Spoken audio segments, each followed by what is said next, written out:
బెంగుళూరులో అదిరిపోయే ప్యాలెస్‌ని కొనుగోలు చేశారట జూనియర్ ఎన్టీఆర్. జూనియర్ ఎన్టీఆర్‌కి బెంగుళూరుకి ఎంతో మంచి అనుబంధం ఉంది. ఎందుకంటే ఎన్టీఆర్ బెంగుళూరులో వాళ్ళ తల్లిగారి ఊరు. అంటే ఎన్టీఆర్ తల్లిగారు పుట్టి పెరిగింది బెంగుళూరే.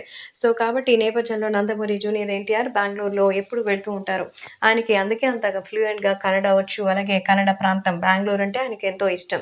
అందుకే ఇప్పుడు రీసెంట్‌గా బెంగుళూరులో వెళితే ఉండడానికి ఒక భారీ గెస్ట్ హౌస్‌ని ఆయన నిర్మించుకున్నారట. మరి దీన్ని గెస్ట్ హౌస్ అనడం కంటే ప్యాలెస్ అని చెప్పొచ్చు. మైసూర్ మహారాజా ప్యాలెస్ టైప్‌లో ఆయన ఎంతో చక్కగా ఒక భారీ ప్యాలెస్‌నైతే నిర్మించుకున్నారట. బెంగుళూరులో కొనుగోలు చేసిన ఈ ప్యాలెస్ ఖరీదు సుమారు 250,00,00,000 పైమాటే ఉంటుందట.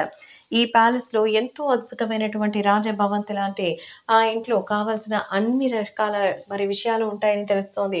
జూనియర్ ఎన్టీఆర్ తన ఇంటిల్లపాది అందరూ ఎంతో హాయిగా అక్కడ ఉండొచ్చని, ఇది చూడ్డానికి నిజంగానే ఒక అందమైన రాజభవనంలా ఉంటుందని తెలుస్తోంది.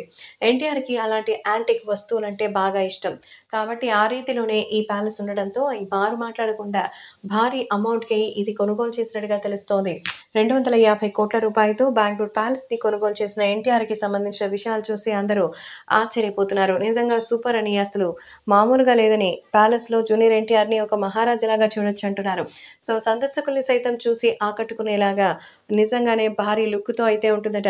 ఇక ఎన్టీఆర్ సినిమాలకి సంబంధించిన విషయాలకొస్తే ఎన్టీఆర్ ఎంత లేదన్నా ఒక సినిమాకి 60-70 కోట్ల రెమ్యునరేషన్ తీసుకుంటారు.